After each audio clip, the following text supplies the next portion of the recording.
À la une de ce journal, depuis ce 22 mars 2023, le président de la transition, chef de l'État, le capitaine Ibrahim Traoré, est en séjour à Kaya, dans la région du Centre-Nord. En marge de cette visite, le capitaine Traoré a accordé des audiences à des délégations de ressortissants de la région. La question sécuritaire était au cœur des échanges. On en parle dans ce 13h. Les avocats de l'ancien ministre en charge du transport, Vincent Dabilgou, étaient face à la presse ce mercredi après-midi. Les avocats dénoncent la violation de l'exercice de la profession d'avocat ainsi que des persécutions dont seraient victimes leurs clients. Ils soutiennent également que le procès est tout sauf la lutte contre la corruption. Vous les entendrez dans ce journal. Et puis, célébration de la journée mondiale de l'eau ce 22 mars 2023, 30 ans après l'introduction de cette journée, plusieurs localités du Burkina Faso restent confrontées au manque d'eau. Dans le quartier Yamtenga de la capitale Ouagadougou, les bonnes fontaines se font de plus en plus rares. On fait le constat dans un instant. Voilà pour le sommaire de ce journal et nous prenons tout de suite la direction de Kaya dans le Centre-Nord où le chef de l'État, le capitaine Ibrahim Traoré, est en séjour depuis ce 22 mars 2023. En marge de cette visite, il a accordé des audiences à des délégations de ressortissants de la région. Il s'agit respectivement de l'appel de Kaya, des autorités coutumières et religieuses, de la coordination régionale des femmes, de la coordination régionale des personnes vivant avec un handicap et bien d'autres. Face au chef de l'État, les différentes préoccupations ont essentiellement porté sur la situation sécuritaire dans le Centre-Nord. On fait le point avec Alexis Wenkouni, Belem Naba.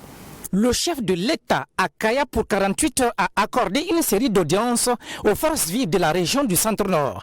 Le capitaine Ibrahim Traoré s'est entretenu avec plusieurs délégations dont celle des autorités coutumières et religieuses, la délégation régionale consulaire et le conseil régional de la jeunesse.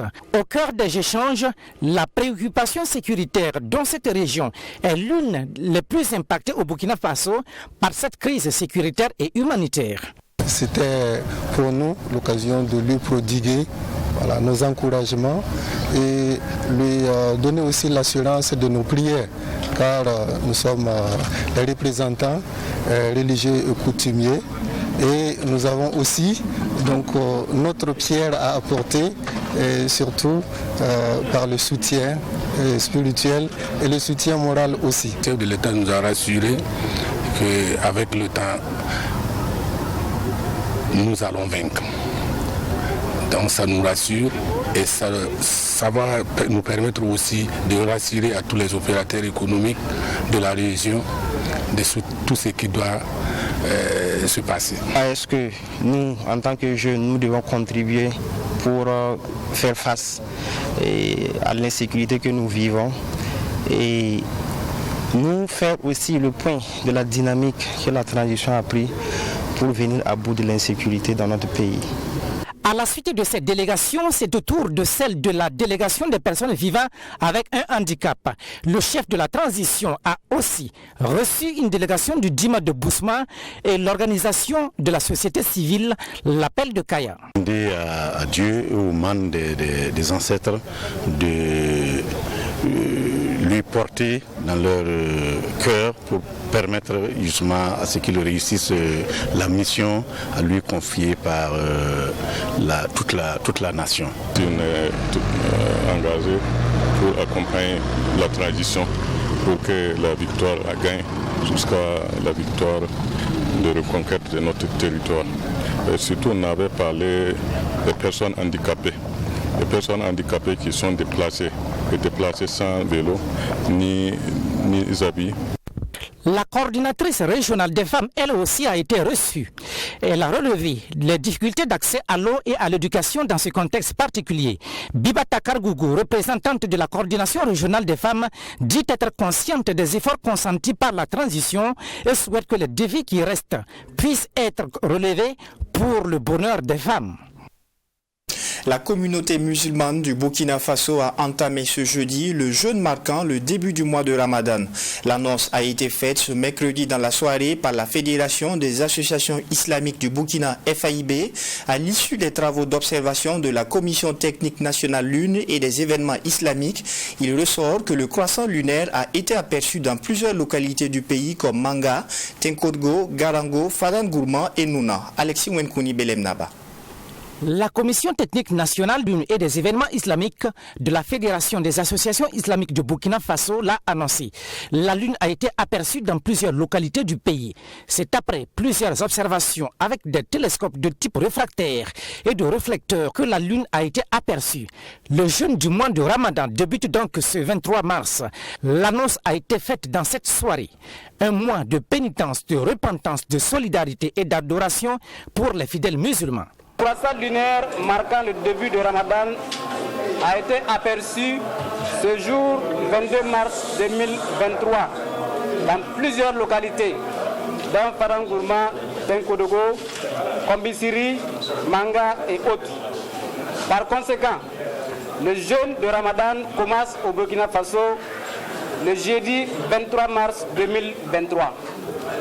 Aussi, la FAIB met à la disposition des fidèles musulmans via sa page Facebook un calendrier de début de rupture et de jeûne par région. Moins de solidarité, de repentance et d'adoration, voire de haute spiritualité, la Fédération des associations islamiques du Burkina Faso invite les fidèles musulmans à redoubler d'efforts dans les actes de bonne foi afin que la paix et la miséricorde d'Allah se répandent dans le pays des hommes intègres.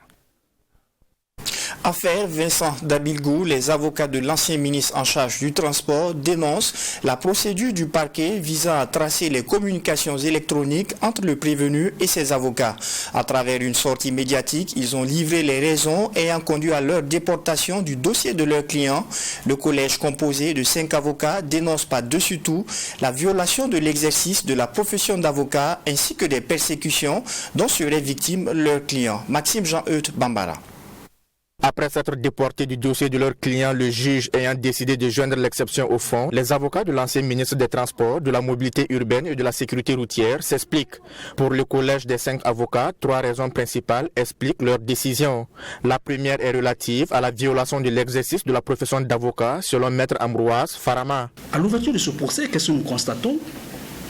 Lorsque le ministre Vincent Dabilgou était en état de garde à vue, les échanges qu'il a eus avec ses avocats ont été tracés, ont fait l'objet d'un rapport et versés au dossier. Alors, cela nous indigne fortement. Et ça, il faut le dire. Parce que pour nous, il n'y a même pas que nous, les avocats de la défense seulement, qui auraient dû nous indigner. Tous les avocats du Burkina Faso devraient s'indigner. Si aujourd'hui, on doit permettre au parquet d'écouter les communications d'un avocat et de les utiliser dans le cadre d'une procédure, c'est que la profession d'avocat est en danger. Par ailleurs, la défense de l'ancien ministre accusé de détournement de deniers publics estime que le tribunal de grande instance de Ouagadougou est incompétent pour juger ce dossier. Les avocats dénoncent donc une détention arbitraire du ministre Dabilgou, le procureur l'ayant privé de la liberté, alors qu'il n'a pas l'habilitation constitutionnelle pour le faire, selon Maître Ambroise Farama. La Constitution garantit des droits aux ministres, tout comme aux députés. La Constitution dit que lorsque vous avez commis des infractions dans le cadre de l'exercice de votre profession de ministre, ce n'est pas que vous n'êtes pas justiciable, vous êtes justiciable. Seulement, ces procédures relèvent de la haute cour de justice. Donc le procureur, lorsqu'il a reçu les dénonciations de certains faits, il avait l'obligation de saisir son supérieur, lequel allait saisir le procureur général de la Cour de cassation, qui lui allait saisir maintenant la haute cour de justice. Ici, il se trouve que la théorie de l'acte détachable a tout simplement été mal convoquée et elle a mal voyagé pour mal atterrir. Pour la petite histoire, la théorie de l'acte détachable est née de la jurisprudence française du Conseil d'État dans sa décision du 4 août 1905 de l'arrêt Georges Martin. Il s'agit des contrats administratifs et l'intéressé avait à la fois la qualité de contribuable et de conseiller. La troisième raison est relative au non-respect de l'article 16 de la loi 017 sur la haute cour de justice. Pour Maître Christophe Birba, il y a eu vice de procédure dans la mise en accusation de l'ancien ministre des Transports. L'article 16 de la loi 17-2015 CNT sur la haute cour de justice prévoit que les poursuites contre un membre du gouvernement pour des faits commis dans l'exercice de ses fonctions de ministre ou à l'occasion de l'exercice de ses fonctions de ministre doivent être précédées d'une mise en accusation à l'Assemblée nationale. La procédure de mise en accusation, tout comme la procédure de levée d'immunité parlementaire, cela s'entend, constitue une garantie procédurale cardinale pour le prévenu. Mais M. Dabilgou est écroué à l'AMACO en dehors de toute procédure de mise en accusation, alors même que l'acte de poursuite indique sans embâche qu'il lui est reproché sa gestion de l'argent du ministère des Transports. En fait, si ça ne tenait qu'au ministre Dabilgou, Vincent lui seul, il est même prêt à être jugé devant le tribunal de grande instance, même s'il sait que le tribunal de grande instance n'est pas compétent, parce qu'il veut prouver son innocence. Mais nous qui sommes ses avocats, nous qui sommes chargés de veiller au respect des règles de droit, est-ce que nous pouvons accepter de le conduire dans ces circonstances-là? Alors que la reprise du procès est prévue pour le lundi 27 mars prochain, les avocats de l'ancien ministre, par ailleurs président du NTD, Nouveau Temps pour la démocratie, disent rester sur leur position, celle de se dessaisir du dossier en attendant d'avoir de meilleures garanties sur les violations relevées. La défense rassure tout de même que le ministre Dabilgou va très bien. Crise foncière. Dans ce journal, la population de Raguitenga à Korsimoro dans le centre-nord fustige l'attitude de la délégation spéciale de leur commune. La population reproche aux responsables communaux d'être de mèche avec des promoteurs immobiliers pour la réalisation d'un projet, notamment la construction d'une cité communale sur une superficie de 420 hectares avec un budget de plus de 15 milliards de francs CFA. Alexis Wenkouni Belemnaba. À Korsimoro, la crise foncière n'est pas une bombe à retardement, elle est plutôt explosive si rien n'est fait. Déclaration faite par la population de Raguitenga dans le centre-nord. La dite population cherche la délégation spéciale de la commune de s'être ingérée dans un projet de construction d'une cité communale jugée d'arnaque. Le projet de réalisation de cette cité s'étend sur une superficie de 420 hectares avec un budget de plus de 15 milliards de francs CFA. Il aurait été proposé depuis 2017 par l'ex-député maire Salimata Sawadego est désapprouvé par la population. Et c'est dans la capitale que la dite population donne de la voix pour dire une fois de plus non à la réalisation du projet. Nous n'avons jamais eu l'intention de vendre nos terres.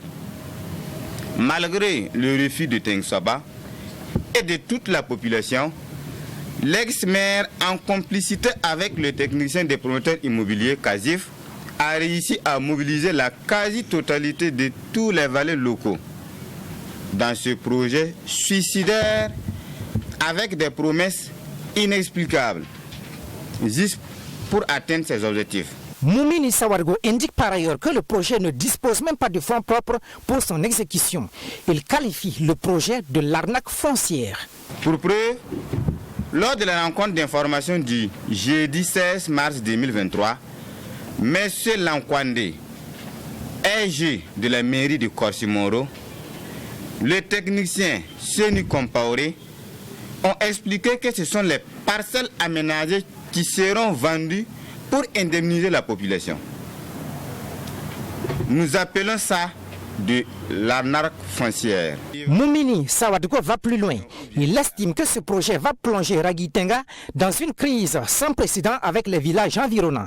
Il ajoute que le gouvernement, à travers le département de Mikaïlou Sidibé, a donné son accord pour l'exécution de ce projet, jugé suicidaire selon les dires de la délégation spéciale et les promoteurs immobiliers concernés. Pourtant, ce n'est pas le cas. Nous étions également étonnés d'entendre que le gouvernement de l'actuelle transition, à travers son ministre concerné, après plusieurs rencontres avec les promoteurs et les autorités locales, a marqué son accord et a même décidé d'accompagner le projet, quand bien même que ce projet soit suicidaire. Mais je peux vous rassurer que nous avons eu des échanges aussi avec quelques ministres et qui ont dit qu'ils n'ont pas eu le vent du projet. Au regard de la réalisation du projet jugé suicidaire, la population de Ragitenga appelle les autorités locales, de même que le gouvernement, à diligenter des enquêtes qui permettront de mieux cerner le fond de cette crise, mesurer les conséquences et de trouver des solutions pour le bien-être de la population de la dite localité. La journée mondiale de l'eau a été célébrée ce 22 mars 2023. Au Burkina Faso, à la date du 31 décembre 2022, le taux d'accès national à l'eau est de 76,03%. Un taux certes encourageant, mais qui cache des insuffisances, notamment dans certains quartiers de la capitale Ouagadougou. Et sur la question, notre reporter Fatimata Ninkiema est allé à la rencontre de plusieurs femmes à la recherche d'eau au quartier Yamtenga. Au-delà de l'insuffisance de bonnes fontaines dans ce quartier, les habitants sont confrontés à une baisse de pression avec pour conséquence de longues files d'attente. Accélérer le changement par les petits gestes pour résoudre la crise de l'eau et de l'assainissement. C'est le thème de la célébration de ce 30e anniversaire de la Journée mondiale de l'eau. Ce changement, les habitants du quartier Yamtenga l'attendent toujours. Zone Noloti, située dans le secteur 46 de la ville de Ouagadougou, les populations ont difficilement accès à l'eau potable, faute de branchement au NEA. Ici, les femmes sont obligées de se ruer sur les bonnes fontaines, certaines pour se ravitailler, d'autres pour ravitailler certaines familles moyennant de l'argent. À l'ONEA, nous avons appris que nous ne pouvons pas avoir de branchement dans notre zone, mais on ne nous dit pas pourquoi. Nous aimerions savoir. Ici, de 6h à 12h, il y a de l'eau, mais à partir du soir, il n'y a plus d'eau. Donc, il est souvent difficile pour nous de satisfaire nos clients. Certains pensent que nous ne voulons pas les servir, pourtant ce n'est pas le cas. C'est parce qu'il n'y a pas d'eau.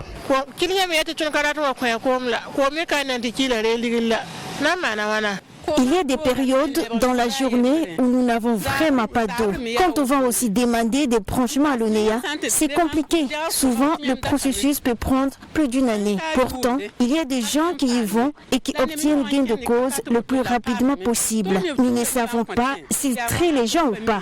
Et c'est le même constat au niveau des différentes bornes fontaines que nous avons visitées. Femmes et enfants de cette zone non-lotie, avec leurs barriques, bravent le soleil et les dangers liés à la traversée de la voie publique, à la recherche du liquide précieux. À cela s'ajoutent les longues heures d'attente dans les files, a laissé entendre Pascaline Tiendre-Bego.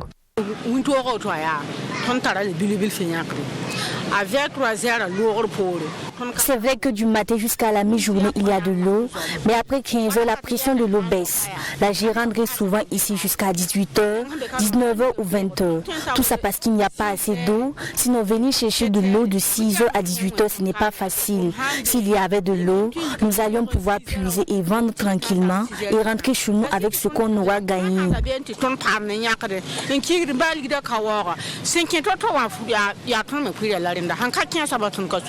Notons que ce 22 mars 2023 s'est également ouvert à New York la conférence des Nations Unies sur l'eau qui va s'étaler jusqu'au 24 mars. Une rencontre internationale qui se tient à mi-parcours de la décennie internationale d'action, l'eau et le développement durable 2018-2028. Elle ambitionne attirer l'attention mondiale sur les défis liés à l'eau, car le manque d'accès à l'eau potable, à l'hygiène et à l'assainissement reste la première cause de mortalité dans le monde. Rappelons que plus de 2 milliards de personnes n'ont pas accès à cette eau potable.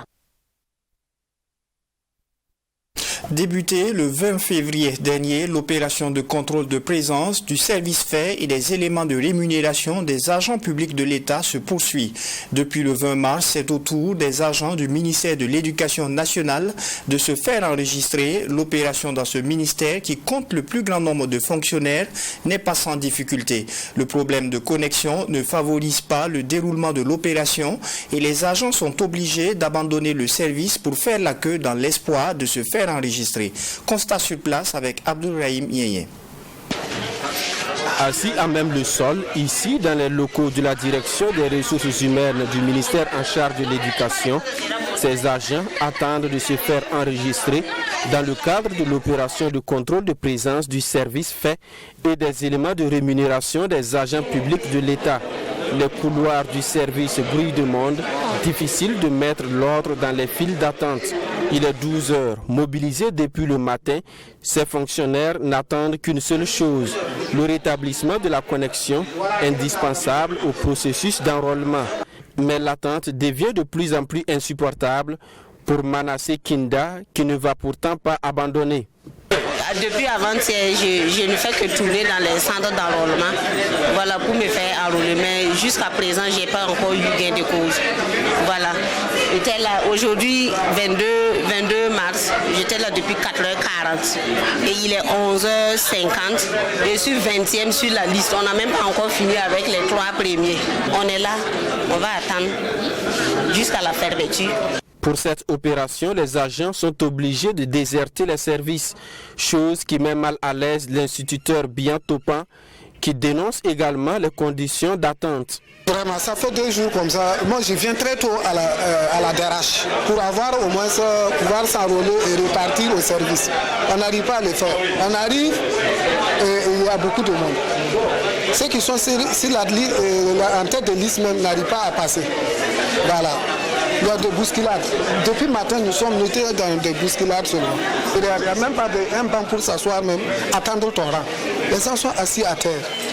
C'est une difficulté. Sur le site du ministère de l'Éducation nationale, de l'alphabétisation et de la promotion des langues nationales, dès notre arrivée, la connexion est rétablie. Amidou Salia, après 3 heures d'attente, réussit à se faire enrôler. Maintenant, je suis satisfait. Je me suis fait enrôler. Ma fiche a été conforme à ce qui avait été quand même recommandé. Et je pense que c'est un processus tout à fait normal qui va permettre de savoir que tous les agents sont effectivement à leur poste et qu'ils méritent vraiment tous les salaires et les indemnités auxquels ils ont droit. La seule suggestion majeure que moi j'ai, c'est de voir quand même au niveau de la connexion. Parce que vous voyez, si nous devons abandonner les services et puis venir attendre pendant près de 3 heures pour se faire enrôler, parce qu'il y a un problème de réseau, ça crée en fait d'autres désagréments. En plus de la question de la connexion, Modi Sidibé estime que le service n'est pas bien organisé comme il se doit. Il propose que l'administration s'adapte aux aléas de la connexion. Depuis hier, nous sommes dehors, on ne travaille plus. Nous ne savons pas jusqu'à quand les bureaux seront vides. Voilà, parce qu'on est obligé de venir et puis attendre, on ne sait pas. L'enrôlement, bon, pour la plupart, ils ne dépassent pas 17 heures, ils ferment et puis ils s'en vont. Bon, on comprend aussi parce qu'ils disent souvent qu'ils sont fatigués. C'est en ce moment pourtant que les réseaux est fluide et qu'on peut prendre le maximum de personnes. Voilà, je ne sais pas si ça peut être une piste aussi pour permettre d'être plus efficace. Rappelons que l'opération de contrôle de présence du service fait et des éléments de rémunération des agents publics de l'État a été lancée le 20 février 2023. Son objectif est d'assainir le fichier de paie des agents publics de l'État. Elle est prévue prendre fin le 20 mai prochain. Avec les difficultés sur le terrain, les agents souhaitent une meilleure organisation et une prorogation de la date. Éducation, l'ambassadrice des États-Unis au Burkina Faso, Sandra Clark, aux côtés des élèves de l'école primaire Kambouin-Sessé. Accompagnée du ministre en charge de l'éducation nationale, Joseph André Ouedraogo, elle a effectué une visite dans cette école primaire qui abrite des élèves déplacés internes. Sandra Clark est venue s'imprégner des réalités que vivent ces élèves dans cet établissement. Mamidriana Kamabou. L'ambassadrice des États-Unis au Burkina Faso, Sandra Clark, en visite à l'école primaire de Kambouin-Sessé, un espace d'apprentissage qui vise à répondre aux besoins de la continuité éducative des élèves déplacés internes. Ici, Sandra Clark est venue s'imprégner également des réalités de ces élèves intégrés dans cet établissement. Après avoir échangé avec ce dernier, l'ambassadrice des États-Unis au Burkina Faso s'est réjouie de sa visite. Elle a par ailleurs rappelé que son pays a toujours été disponible pour accompagner le Burkina Faso dans le domaine de l'éducation. Ça fait partie d'un programme qui s'appelle en anglais Education Can't Wait. Ça veut dire que l'éducation ne peut pas attendre, c'est une priorité. Et nous sommes en train de voir quels sont les soutiens que nous pouvons apporter dans le futur.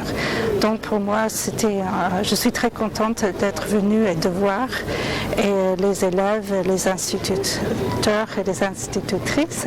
Et je leur ont tous souhaité du courage. Le premier responsable du département de l'éducation, Joseph André Ouetraogo, quant à lui, a salué cette marque de solidarité du pays de l'oncle Sam. Selon lui, l'appui de ses partenaires aux efforts de l'État contribue à désengorger les classes en sureffectif. Le gouvernement fait ce qu'il peut, et c'est déjà appréciable. Mais nous avons également des amis, dont les États-Unis, qui peuvent nous aider. C'est pourquoi Madame l'ambassadrice a bien voulu nous accompagner en ce lieu pour voir de visu les réalités de nos classes en surnombre. Voir éventuellement ce qui pourrait être fait, je pense, pour aider le gouvernement à desserrer un peu les taux. Je pense que c'est le sens de notre visite. Les États-Unis, à travers son ambassade au Burkina Faso, promettent un soutien futur au Burkina Faso dans le domaine de l'éducation.